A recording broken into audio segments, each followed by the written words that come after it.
राधे राधे आप सभी मेरी प्यारी बहनों को। और सभी को मैं बहुत धन्यवाद देती हूँ। बहुत बहुत धन्यवाद आप सभी बहनों का। आपने मेरा बहुत साथ दिया है और आप इसी तरह आप मेरा साथ देती रहें। तो आइएगा, देखो संक्रांत के नेगों के बारे में बताती हूँ आपको। कई बहनों पूछती हैं आके कोई नया कोई नेम बताओ आंटी जी। तो आज मैं आपको देखो नया एक नेम बताती हूँ आपको। ये सबके लिए बहुत ही अच्छा नेम है।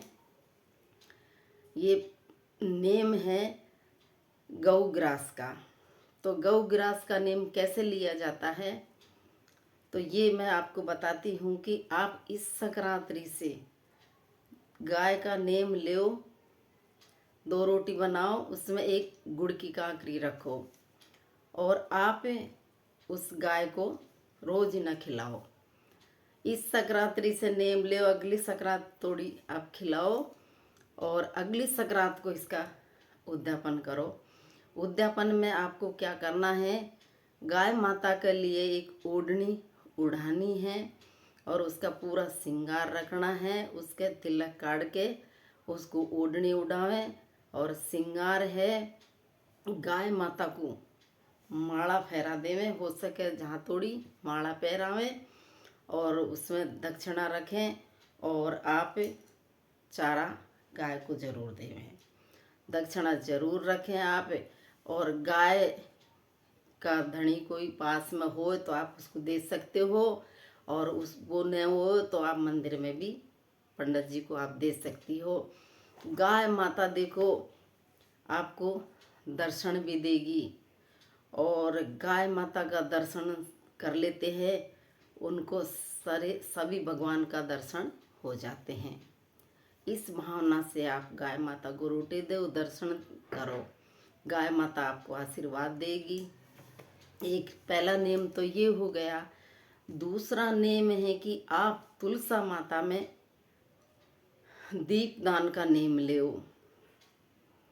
दीपदान का नेम कैसे लिया जाता है, दीप बत्ती का नेम ये होता है कि आप तुलसा माता में डेली संक्रांति से आप दिया जोड़ो, साल भर दिया जोड़ो। अगली संक्रांति को इसका उद्यापन होता है। उद्यापन में आपको क्या करना है, तुलसा माता के लिए पूरा बेस आएगा, पूरा बेस है, श्रृंगार का सामान है और सारी चीज़ें हैं, पैंट शर्ट है वे तो है ही। और आपको संक्रांति पे एक चांदी का दिया लेना है, एक उसमें बत्ती रखनी है चांदी की, ये लेवें। और 365 आप मीठा दिया बनावें, चाहे मैदा का बना लो चाहे आप गेहूं के आटे का बना लो, उसमें मीठा डाल के और ऐसे इतने तसा लोया लेके यूँ बना के और यूँ दबा दो अंगूठा से, हुए दिया का बन जाएगा। इस तरह से आप लेवें और बेस पूरा बेस लेवें, श्रृंगार का सामान लेवें और एक परात में वो दिया न रख लेवें, एक में जोड़ा का कपड़ा रख लेवें और तुलसा माता के आगे यहाँ पे जो उनको छांटा दे देवे मणस लेवें। इस तरीके से इसका उद्यापन होता है। तीसरा नेम आपको बताऊं, तीसरा नेम है तुलसा माता के बिंदी लगाना। तो बिंदी लगाने का भी ये नेम है, आप इस संक्रांति से तुलसा माता के आप बिंदी लगाओ, साल भर आपको हो जाती है।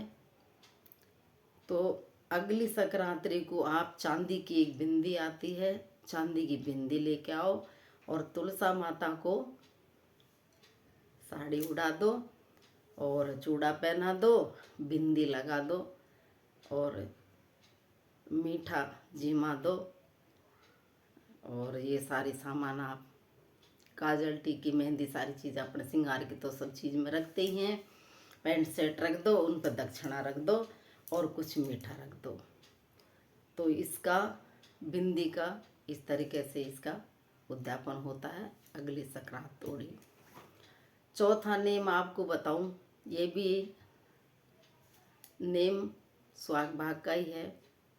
आप घाट पाट सींचने का नेम ले, तो घाट पाट सींचने का नेम किस तरह से लिया जाता है।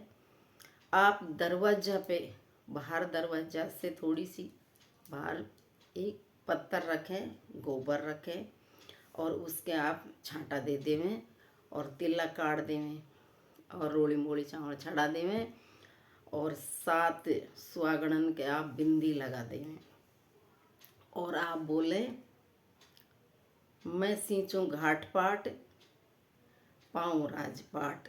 इस तरीके से आप बोलें। इस संक्रांति को लेवें, अगली संक्रांति को इसका भी इसी तरह उद्यापन होता है। इस तरीके से ये उद्यापन किए जाते हैं। संक्रांति का तो देखो बहुत सारे नेम हैं लेने का। और आप ब्राह्मणों को आप चाय पिलाने का नेम ले सकते हो। तो 5वां नेम ये है, ब्राह्मण को सुबह 1 कप चाय पिलाने का नेम ले लो। संक्रांति से नेम लिया जाता है, अगली संक्रांति को नेम पूरा होता है। इसका ब्राह्मणी को पिलाओ तो ब्राह्मणी को कपड़ा दो, ब्राह्मण को पिलाओ तो ब्राह्मण को 5 कपड़ा आप दो। और चाय, चीनी और जो गिलास में वो चाय पीता है उसी तरह का आप 1 गिलास उसमें भर के आप दे सकते हो। दक्षिणा देवें, मिठाई का डब्बा देवें, ये सारी चीज़ रखें नहीं आप, ये चाय का नेम हो जाता है, ये आप उसको दे सकते हो। इस तरीके से संक्रांति पे नेम लिया जाता है। बहुत सारे नेम हैं और भी मैं आपको नए नए नेम बताऊंगी। राधे राधे।